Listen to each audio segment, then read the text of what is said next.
안녕하세요. 오늘도 이렇게 새벽에 깨워주신 하나님께 감사드리며 조영식 집사님의 기도로 새벽 기도회를 시작하겠습니다. 감사하신 하늘에 계신 아버지시여, 오늘도 새로운 주말을 열 수 있도록 저희들이 마음의 양식으로 출발할 수 있도록 깨워주시고 또한 말씀의 잔치에 초대해 주셔서 감사하옵나이다. 주님이시여, 성령 충만으로 저희 모두가 무장할 수 있도록 오늘 말씀으로 기쁘게 또 소원을 가지고 아버지께 나아가는 하루 되게 하여 주옵소서.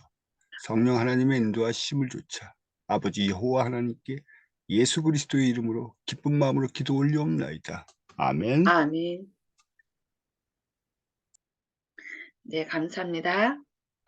오늘부터 저희가 좀 일찍 5시 30분에 이렇게 새벽 기도회를 시작하겠습니다.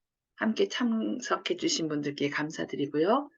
오늘은 각시대 대쟁투 13장 두 번째 부분, 덴마크의 개혁자 타우젠, 그리고 그 주변의 종교개혁에 대하여 함께 살펴보도록 하겠습니다. 피에몽의 산간, 프랑스의 평원, 네덜란드의 해변 등지에서는 복음 사업이 신자들의 피로써 이루어졌습니다. 그러나 북유럽의 여러 나라에서는 평화롭게 복음 사업이 시작되었습니다. 비텐베르크의 학생들이 본국으로 돌아가서 개혁주의를 스칸디나비아에 전하였습니다. 루터의 저서가 발행되자 진리의 빛을 전하는 데 큰 힘이 되었습니다. 순박하고 담대한 북유럽의 사람들은 로마교의 미신과 사치와 부패에서 벗어나서 순결하고 단순하고 생명을 주는 성경의 진리를 환영하였습니다.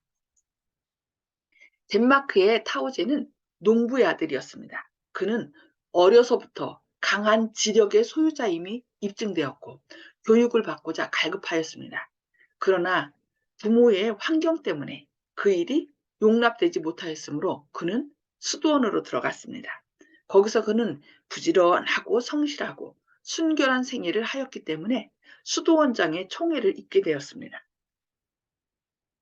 시험해 본 결과 그에게는 장차 교회를 위하여 유력한 봉사를 할 수 있는 재능이 있다는 것이 나타났습니다. 그러므로 그를 독일이나 네덜란드의 어느 대학에 유학시키기로 결정되었습니다. 그 청년 학도는 비텐베르크 대학에만 가지 못한다는 조건하에 자신이 학교를 선택할 허락을 받았습니다. 교회의 학자가 될 사람이 이단의 독소에 침해를 받아서는 안 된다는 것이 신부들의 주장이었습니다. 타오제는 퀼른 대학에 입학하였습니다. 그곳은 지금도 마찬가지지만 당시에는 로마교의 큰 요새 중의 하나였습니다.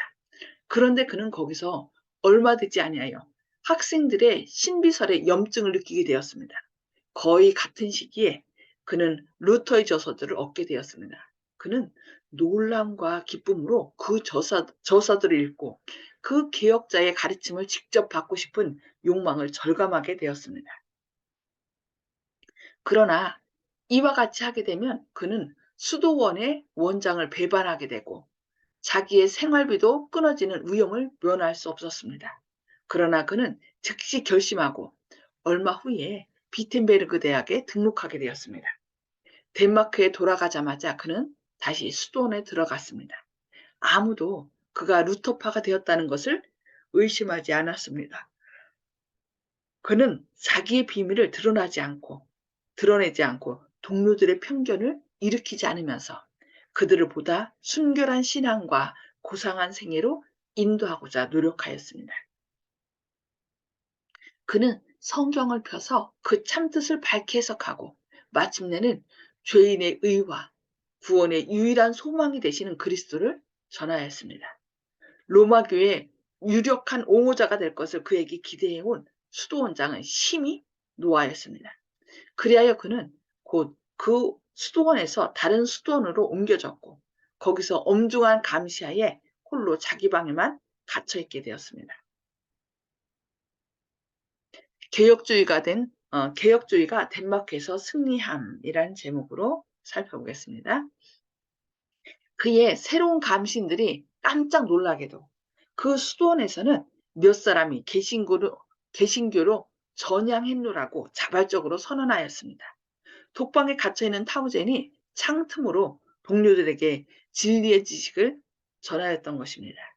덴마크의 조상들이 이단에 대한 로마교의 처리 방법을 잘 알고 있었을 것 같으면 타우젠의 소리는 2번 다시 들을 수 없게 되었을 것입니다. 그러나 그들은 그를 지하의 토옥 속에 가두어 버리는 대신에 수도원에서 추방시켜 버렸습니다. 그러나 그들은 아무런 일도 할 수가 없었습니다. 그 이유는 마침 그때에 그 새 교리를 가르치는 교사들을 보호하라는 왕의 명령이 내렸기 때문입니다. 감사한 일이죠. 타우제는 설교하기 시작하였습니다. 모든 교회는 그를 환영하였고 사람들은 말씀을 듣기 위하여 모여들었습니다. 그러니까 개신교 교육 영향을 받지 않게 하려고 그 유학까지 보냈는데, 그러니까 비텐베르크 대학에만 가지 말고 다른 데 가서 공부하라고 그랬는데, 이 성령님께서 이 타우젠에게 역사하셔서 진리를 깨닫게 하시고 또 그 비텐베르크 대학에서 공부하게 한 것이죠. 이렇게 성령의 역사는 아무리 인간적으로 막으려고 해도 그 막을 수 없는 것을 저희는 여기서 보게 됩니다. 또한 다른 사람들도 하나님의 말씀을 전하고 있었습니다. 덴마크어로 번역된 신약 성경이 널리 보급되었습니다. 법안 교도들이 그 사업을 뒤집어 엎으려고 애를 쓰면 쓸수록 그 사업은 더욱 확장되어 갔습니다. 그리하여 곧 덴마크는 개혁주의를 받아들였음을 선포하였습니다. 스웨덴에서 개혁운동이 시작됨. 스웨덴에서도 비텐베르크의 생명의 샘물을 길어온 청년들이 그 샘물을 자기 나라의 국민들에게 나누어 줬습니다.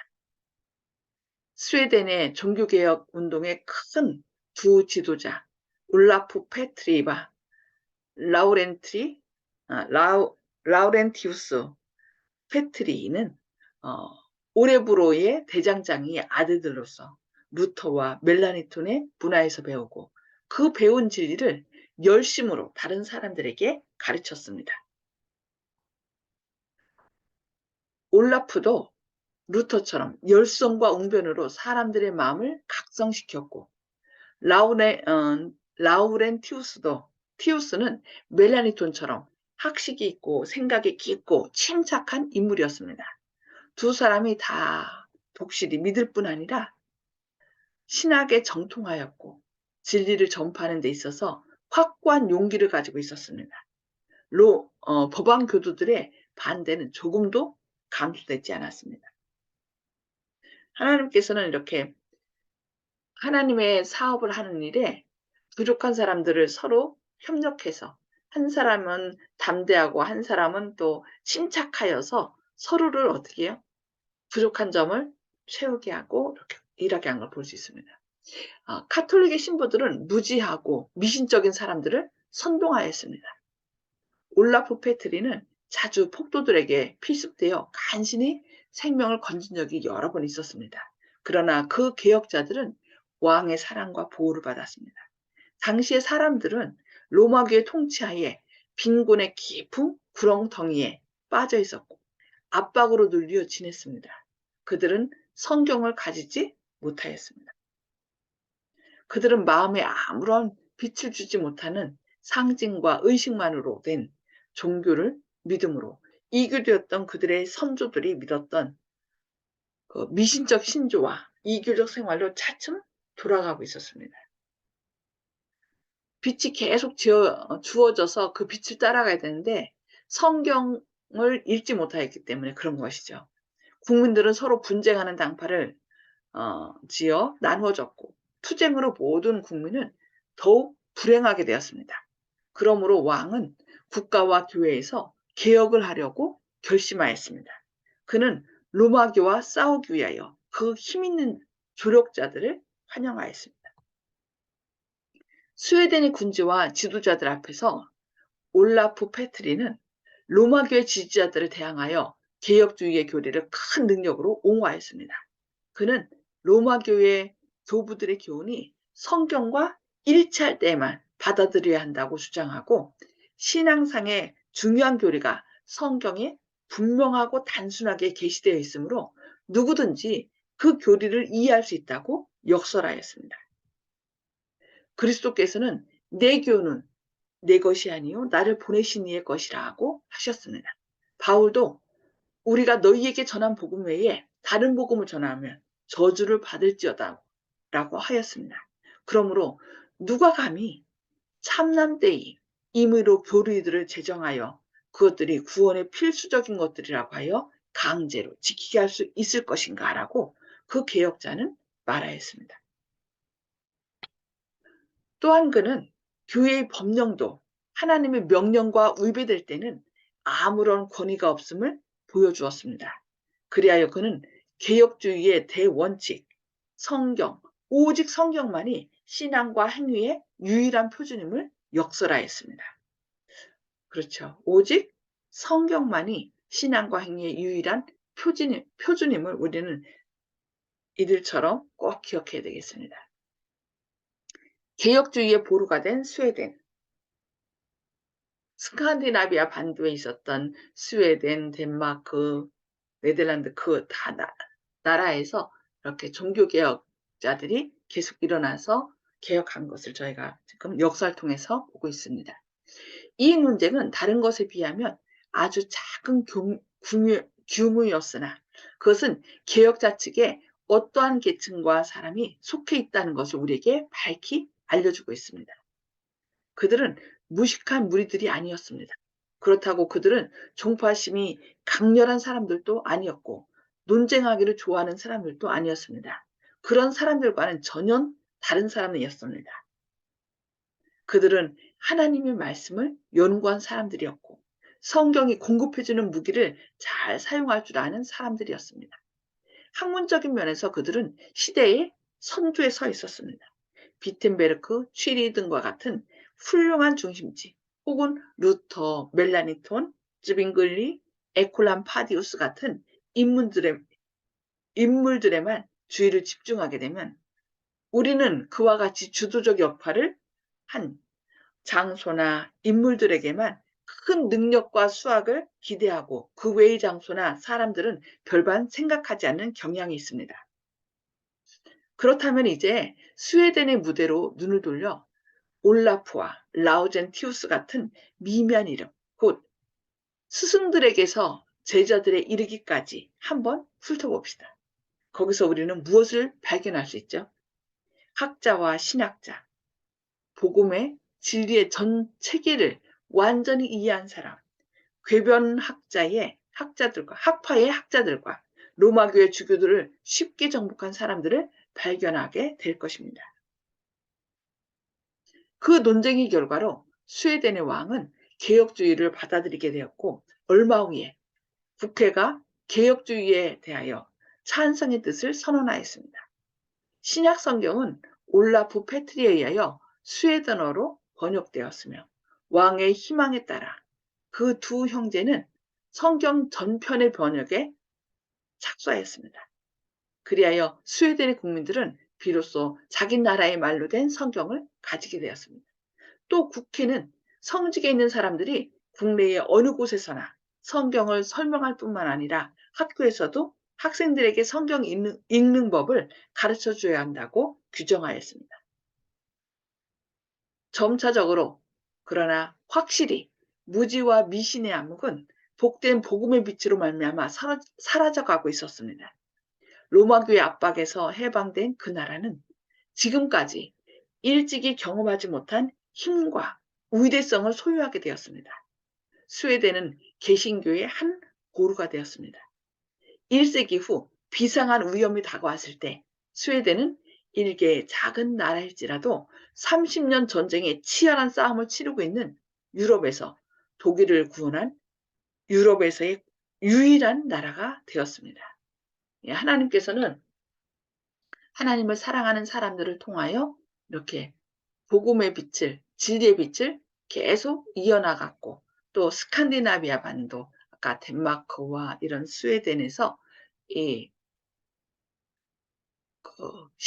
개신교를 받아들임으로, 개혁주의를 받아들임으로 계속 하나님의 보루가 될 수 있도록 사용하신 걸 볼 수 있습니다.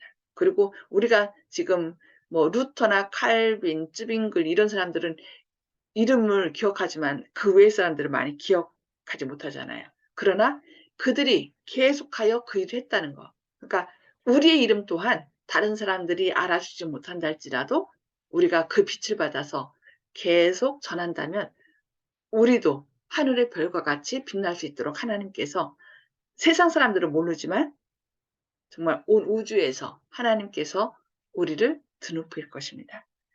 그 일을 우리가 이어나갈 수 있도록 그렇게 해야 되겠습니다. 그래서 온 북유럽이 다시 로마교의 학정 아래 들어가는 듯 하였습니다. 그러자 스웨덴의 군대 때문에 독일은 법왕교의 횡포를 물리치고 개혁주의를 신봉하는 루터교도와 칼빈파를 위하여 신교의 자유를 갖게 되었고 개혁주의를 받아들인 여러 나라에도 종교 자유를 회복시켰습니다. 예. 미미한 나라들을 통하여 하나님께서는 그 복음을 보호하는 그런 나라로 삼으신 것을 볼 수 있습니다. 하나님은 지금도 여전히 살아계셔서 이 마지막 세천세기별을 증거할 수 있도록 우리를 부르시고 또 위정자들을 통하여 그 일을 이루신다는 그런 약속을 우리가 믿고 계속하여 기도해야 되겠습니다. 네, 오늘 여기까지 보고요. 나눔의 시간을 갖도록 하겠습니다. 음속으로 다 해제해 주시기 바랍니다. 음수고 다 해제해 주시고 말씀 나눠주시는데 송숙복 집사님 먼저 말씀 나눠주시기 바랍니다. 네, 성경 말씀은 어려운 가운데서도 끊이지 않고 계속 연결해서 전하게 된 게 대해서 감사하게 생각합니다. 아멘. 하나님의 말씀은 살아있죠. 살아있기 네, 때문에 사람들의 마음을 찔러 쪼개고 그래서 나는 이 법왕교회 로마 카톨릭에 충성하겠다라고 생각한 사람들까지도 말씀을 읽게 하고 깨우쳐서 주님의 종으로 사용하는 것을 저희가 보게 됩니다. 저희도 그런 주의 종이 되어야 되겠습니다. 네, 감사합니다. 자, 조영식 집사님. 예, 어, 주님의 말씀을 전하고 또 성경을 번역해서 또 자국어로 펴내고 이런 과정이 어려운 일인데, 거의 이제 무에서 유를 창조하는 일과 비견된다고 할 정도로 척박한 환경에서 가시도 튄 세상에서 그런 꽃을 피워내는 게 어려울 텐데 대단한 그 주님의 종들이 아닌가. 그래서 이 세상에서 가장 단순한 것이 진리인데 복잡하게 또 여러 가지 생각을 섞어가지고 진리라고 주장하는 이 다수에 대해서 가장 단순하고 주님의 사랑을 전할 수 있는 이런 진리의 보화를 저희들이 재림교회가 갖고 있다는 사실 자랑스럽고 참 이것을 갖다가 다른 사람들에게 어떻게 효과적으로 전해야 하나 그런 생각이 또 들었습니다. 아멘. 아멘. 네, 감사합니다. 네. 정복 아버님. 네, 성경 전체로 모두 하나님을 본 사람이 없다고 했는데요. 그런데 요한복음 1장 1절은 전주일에 목사님께서 설교한 주제대로 하나님을 본 사람은 그 말씀, 하나님께서 하시는 말씀을 본 사람은 하나님을 본 사람이다. 아멘. 그러나 사람의 말하고 하나님의 말씀하고는 우리가 구별해서 들어야 된다 이렇게 생각을 하고 있습니다. 아멘. 이상입니다. 네, 감사합니다. 하나님의 말씀은 생명력이 있기 때문에 우리 마음에 계속 남아서 우리를 계속 자라도록 변화되도록 역사하는 거죠. 네, 감사합니다. 그 말씀이 예수님이 우리 안에 계셔서 우리가 그 삶을 나누는 그런 삶이 되어야 되겠습니다. 네, 윤 장로님 말씀 나눠주세요. 네, 오늘은 저는 말씀을 들으면서 그 독일에 있던 비텐베르크에서 공부했던 학생들이 계속해서 그 루터의 진리를 가지고 빛을 전하는 모습들을 보게 됐거든요. 그런 진리의 그 빛 가운데 앞장섰던 독일이 이제 세계 대전을 2번이나 일으키고 또 공산주의 영향에 많이 이렇게 영향을 받은 그런 모습들을 보면서 안타까운 마음도 있었는데, 오늘날 독일은 지금은 뭐 통일이 됐지만 유럽에서의 그 개신교의 역할은 사람들이 다 신앙을 버리고 이렇게 교회들이 완전히 쇠퇴했다고 다 그러는데, 유럽에서는 그 사단의 세력이 얼마나 끈질기게 기독교를 못 믿게 하는지, 사람들에게서 종교를 떠나게 하는지 참 안타까운 마음들이 있고요. 우리라도 열심히 진리 가운데서 이웃 사람들에게 빛을 나눠주는 그런 역할들을 계속해서 했으면 좋겠습니다. 아멘. 저는 그 스웨덴의 올라프 페트리가 한 말, 로마계 교부들의 교훈이 성경과 일치할 때만 받아들여야 한다. 그리고 신앙상의 중요한 교리가 성경에 분명하고 단순하게 제시되어 있으므로 누구든지 그 교리들을 이해할 수 있다고 말한 것. 그래서 우리가 우리하고 같은 신앙을 하지 않는 사람들을 만날 때에도 그들이 하나님을 계속 사랑하고 진리의 말씀을 연구하다 보면은 진리를 깨닫게 돼 있거든요. 그래서 우리가 그들에게 예수님 같이 믿게 된 것을 정말 기쁘게 생각한다. 그러니까 우리를 구원하시는 분은 하나님이고 하나님께서 말씀을 통하여 우리를 인도하시기 때문에 성경 말씀 열심히 읽으라고. 그러니까 당신 이거 틀렸어요 읽어보다 성경 말씀 열심히 읽으시라고 저도 함께 기도하겠다라고 그러면서 이렇게 자연스럽게 조금 증거한다면은 그 안에 역사하시는 성령님께서 말씀이 육신이 돼서 그 안에 거하셔서 그들도 깨우쳐 주지 않을까 생각합니다. 그래서 여기 우리도 종교 개혁자들이 기도하면서 때를 얻든지 못 얻든지 그 감옥에 갇혀서도 사람들에게 계속 얘기한 것처럼 우리도 기도하면서 그들을 격려하고 신앙하게 된 것을 격려하고 그들이 진리를 깨달을 수 있도록 이렇게 하나하나 나눠줄 수 있는 저와 여러분 되기를 바라면서 기도하겠습니다. 하늘에 계셔서 저희를 사랑하신 아버지, 오늘도 이렇게 새벽을 깨워주시고 주님의 말씀으로 저희를 권면해 주시니 감사합니다. 주님, 빛이 점점 사라지는 것 같이 보였지만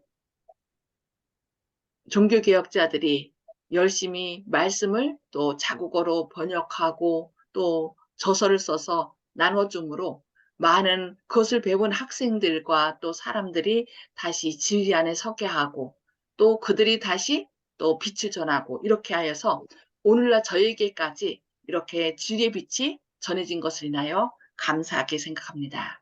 주님, 이제는 그 진리의 빛을 저희들도 사람들에게 증거하길 원합니다. 주님, 오직 주님은 살아계시고 또 말씀을 통하여 우리 안에 역사하신다고 했사오니 주님을 사랑하는 사람들 마음 가운데 친히 역사하셔서 말씀이 그들의 마음을 찔러 쪼개게 하시고 또 빛을 전해주셔서 그들도 생명의 빛으로 인도함 받게 하여 주시옵소서. 우리가 어느 곳에 있든지 그 진리의 말씀으로 또 생활하게 하시고 그리하여 주님의 생명의 말씀을 증거하는 빛된 삶을 살 수 있도록 오늘도 저희 안에 친히 역사해 주셨기를 바라오며 예수님의 이름으로 간절히 기도드리옵니다. 아멘. 아멘. 네, 감사합니다. 오늘도 하나님의 인도하심으로 승리하시는 삶 되시기를 기도합니다. 감사합니다. 아멘.